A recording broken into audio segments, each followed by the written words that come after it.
So, what's up mga ka-acid? Andito naman si Cardo Talisay mga ka-acid. So, itong vlog natin ngayon ay magandang balita mga ka-acid. Itong vlog natin tungkol sa paano ko na-overcome yung anxiety mga ka-acid. At magagawa nyo rin yan mga ka-acid. Kaya nyo rin yan gawin. Dati talaga mga ka-acid, talagang napakalakas ng anxiety ni Cardo. Dati talaga napakalakas niya. Kasi halos talagang dito lang ako sa bahay. Nagmumukmuk lang ako dito. Yung sarili ko, pinapakiramdaman ko lang kung ano yung mga sintomas na nangyayari sa sarili ko, ganun. Yun. Unang nagawa ko nun, yung time na yun, yung nagpapagawa ko ng bahay, dito sa malapit sa bahay namin. Yun talagang inano ko na yung sarili ko na maging okay, maging dapat kong gawin, mga dapat kong ano yun sa buhay, naging positibo sa buhay. Kailangan kasi maging positive ka dyan, hindi puro negative inisip mo. Ayun mga ka-acid, buti sa awa ng Panginoon, yun, naging positibo tayo sa buhay. Nagawa na natin siya na ma-overcome si anxiety. Dati halos na pagdating sa mga sasakyan, halos ayaw ko nang sumakay. Ayaw mo nang dati sa maligo, halos ayaw mo nang maligo dahil nga nandun yung takot na baka matumba ka sa pagligo, ganoon. Tapos nandun pa yung mga kakabahan ka talaga dahil iba yung pakiramdam mo. Ayun, mga anxiety, yung mga ka-acid. Tapos, yun, nakatulong din sa akin yung exercise, mga ka-acid. Talagang magpapapawis. Yun, tumakbo ako, nag-jogging ako, nakakatulong yun. Talagang iba yung motivation talaga yung pagka lagi kang nagpapapawis. Talaga mga ka-acid. Dapat talaga ilabas nyo yung pawis nyo. Tsaka huwag kayo masyadong nagmumukmuk sa bahay. Talagang hindi kayo maano dyan kasi pag dyan lang kayo sa bahay, hindi talaga maganda pag lagi ka lang nasa bahay. Kailangan talaga na lumalabas ka rin para magawa mo yung mga dati mong ginagawa. Para maano mo na siya, ma-overcome mo.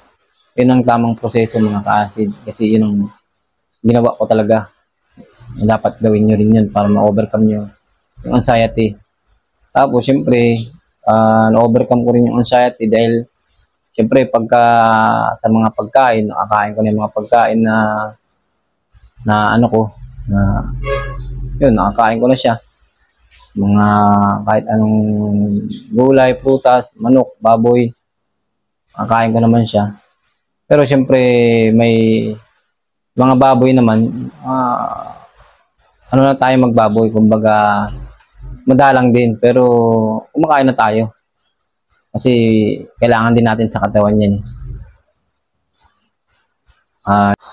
As makakatulong din yung family, nakatulong sa akin yung pamilya ko na, ayun, kakalabas na kami. Dati halos ayaw kong sumama kasi nga, iniisip ko nun, gugutom ako. Kaya kailangan may baon akong dala. Syempre, pagka nagugutom ka, hindi mo pwedeng kainin yung pagkain dyan sa labas nga, yun ang kinakatakot ko dati. Kaya hindi ako lumalabas. Ngayon, nakakain naman ako sa karinderya, kaya nakakalabas-labas na ako. Ganun lang yung mga ka-acid. Kumbaga, hindi na maano yung tiyan mo, hindi na nag-alburuto na katulad ng dati na halos marami siyang sintomas na nararamdaman. Minsan, hindi mo alam kung dudumi ka o uutot ka o ano, ganun talaga eh. Kaya nawala na yun mga ka-acid, kaya na-overcome na natin si anxiety. Yun, dapat talaga manalangin talaga sa kay Lord at malaking pasalamat. Nagpapasalamat ako sa Kanya at bigyan tayo ng pangalawang buhay kasi hindi talaga natin hawak ang buhay natin mga ka-acid. Yun, yung nasa ospital ako dati talagang akala ko talagang mawawala na ako sa mundong ito kasi iba talaga yung nangyari sa akin dun. Halos na nawalan na rin ako ng gana sa buhay, parang gano'n mga ka-acid. Kasi kala ko yun yung katapusan ko talaga. Kaya ngayon kung nahihirapan pa kayo ngayon, mga bago pa lang sa acid reflux, Panoorin niyo lahat ng mga vlog ko. Overcome nyo rin yan. Hindi naman yan habang buhay na sakit na kailangan mo ikatakot. Basta may pananampalataya ka sa Panginoon, ma-overcome mo yung anxiety, mga kaasid. Yun, ang nakikita nyo naman sa mga vlog ko, mga kaasid, yun, tuloy-tuloy na ano ko, pag-exercise. Pag-exercise lang hanggang ano, kasi yun naman talaga, para yung puso mo laging nagpapump yan, para maganda yung daloy ng dugo mo. Exercise ka, para yung paghinga mo, inhale, exhale, maganda rin, mga kaasid.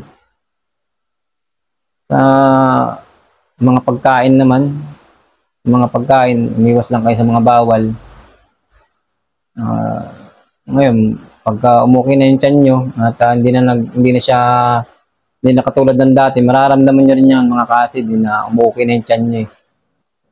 Maghihilom na siya, medyo makukontrol na rin siya. Yun na, dyan na kayo makakalabas ng bahay, magiging ano na kayo, maghihalubilo na kayo sa tao, makakatawa-tawa na rin kayo, maangiti. Kaya mga kaasid, tawag nilang dapat tanggapin nyo rin yung sakit na acid reflux, na acidic tayo. Pag natanggap nyo kasi yung pagiging acidic nyo, yun, gagaan din yung pakiramdam nyo na normal lang to sa akin, gano'n. Parang normal lang tong pagiging acidic ko, parang gano'n. Kaya pag natanggap nyo yun, gagawa nyo na lahat ng bagay na gusto nyo rin. Makapagsayaw, makapagkanta, lahat magagawa nyo na. Siyempre, hindi na natin ibabalik yung pag-iinom natin. Mahirap naman na magkasakit. Baka mahirap na. Baka makakuha tayo ng ibang sakit pa dun sa pag-iinom. Hindi natin masabi. Mas maganda yung healthy na tayo. Saka naranasan ko naman ng talagang magkasakit ng hindi maintindihan. Talagang halos kahit pumunta ka ng doktor, pumunta ka ng albularyo, walang nangyari. Kaya tanging Panginoon lang talaga yung nakakaalam ng anong sakit anong naibigay sa atin. Kaya talagang si Lord lang, ang Panginoon lang, mga kaasid. Talagang laking pasalamat ko rin sa Kanya.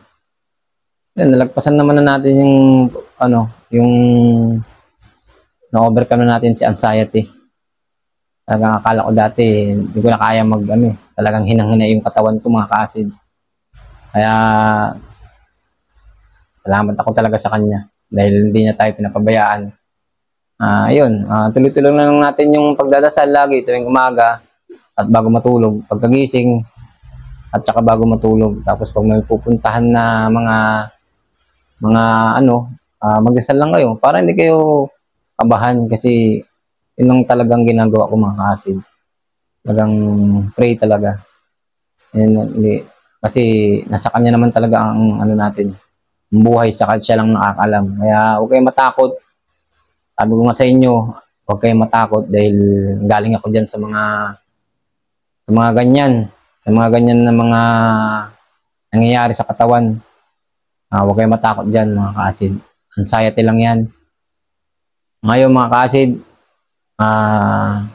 hanggang dito na lang, at susunod is vlog ko sa inyo ano yung mga nakaka-trigger sa anxiety. Kaya ayun ang dapat yung mapag-aralan para hindi na kayo, parang lalo nyo ma-overcome si anxiety. So mga kaasid, maraming salamat, at andito lagi si Cardo, laging nagkikwento sa inyo. Nabangan nyo pa yung mga vlog ko sa susunod. Marami tayong mga vlog pa. Tuloy-tuloy lang natin itong pagbablog kasi dito na tayo maging masaya. At marami tayong natulungan at marami akong i-share pa. Maraming salamat sa inyo at lagi nyo sana akong suportahan, mga kaasid. God bless all, mga kaasid.